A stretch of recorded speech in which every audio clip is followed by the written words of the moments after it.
Instant ആയിട്ടുള്ള അച്ചപ്പം ഉണ്ടാക്കണമെങ്കിൽ ഇത് അതുപോലെ ഉണ്ടാക്കിക്കോ. ആദ്യം തന്നെ നമുക്ക് അച്ചപ്പത്തിൻ്റെ അച്ചൊന്ന് എണ്ണയിൽ കുറച്ച് നേരം ഒന്ന് ഇട്ട് വെക്കണം. അപ്പോൾ അതിന് വേണ്ടിയിട്ട് നമ്മൾ ഓവർനൈറ്റാണ് ഈ ഒരു അച്ചപ്പത്തിൻ്റെ അച്ചിട്ട് വെച്ചത്. ഇനി നമുക്ക് വേണ്ടത് അരിപ്പൊടി വറുത്തതോ വറുക്കാത്തതോ ഏതാണെങ്കിലും കുഴപ്പമില്ല. അത് 2 കപ്പ് എടുത്തിട്ടുണ്ട്. അതിലേക്ക് 2 മുട്ടയും 1/2 ടീസ്പൂൺ ഉപ്പും 8 ടീസ്പൂൺ പഞ്ചസാരയും കൂടി ഒന്ന് ആഡ് ചെയ്തിട്ട് നന്നായിട്ട് തന്നെ ഒന്ന് മിക്സ് ചെയ്ത് കൊടുക്കുക. ഇനി നമുക്കിതിലേക്ക് വേണ്ടത് 2 കപ്പ് നല്ല തിക്കായിട്ടുള്ള തേങ്ങാപ്പാലാണ്.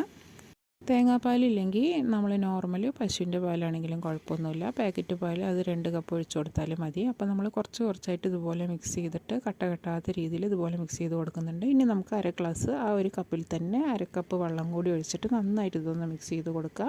അപ്പോൾ നമ്മുടെ ബാറ്റർ ഏകദേശം റെഡി ആയിട്ടുണ്ട്. ഇനി നമ്മൾ അച്ചപ്പത്തിൻ്റെ ആ ഒരു മെയിനായിട്ടുള്ള ഇൻഗ്രീഡിയൻ്റ് ആണ് കറുത്ത എള്ള്. അപ്പോൾ അത് ഏകദേശം 1 ടേബിൾ സ്പൂണോളം ഇട്ട് കൊടുക്കാം.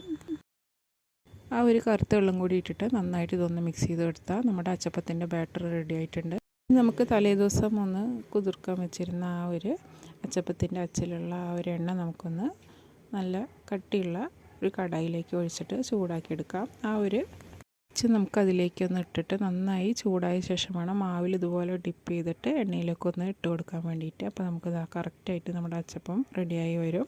നല്ല ടേസ്റ്റായിട്ട് നല്ല ക്രിസ്പി ആയിട്ടുള്ള അച്ചപ്പം ഇൻസ്റ്റൻ്റ് ആയിട്ട് റെഡിയാക്കണമെന്നുണ്ടെങ്കിൽ നിങ്ങളത് അതുപോലെ ഉണ്ടാക്കി നോക്കിക്കോളൂ. വളരെ സിമ്പിളാണ്. ഇതിൻ്റെ ഫുൾ വീഡിയോ ഞാൻ എൻ്റെ ചാനലിൽ അപ്ലോഡ് ചെയ്തിട്ടുണ്ട്. അപ്പോൾ ഫുൾ വീഡിയോ വേണം, ഡീറ്റെയിൽ ആയിട്ടുള്ള വീഡിയോ വേണമെന്നുള്ളവർക്ക് എന്തായാലും നമ്മുടെ ചാനലൊന്ന് പോയി കാണുക. അതുപോലെ ചാനൽ ആദ്യമായിട്ട് കാണുന്നവരാണെങ്കിൽ നമ്മുടെ ചാനലൊന്ന് സബ്സ്ക്രൈബ് ചെയ്യാനും വീഡിയോ ഇഷ്ടപ്പെടുകയാണെങ്കിൽ ലൈക്ക് ചെയ്യാനും നിങ്ങളുടെ അഭിപ്രായങ്ങൾ നമ്മുടെ കമൻറ്റ് ബോക്സിലൂടെ അറിയിക്കാനൊന്നും മറക്കരുത്. പുതിയ വീഡിയോ ആയിട്ട് കാണാം. താങ്ക്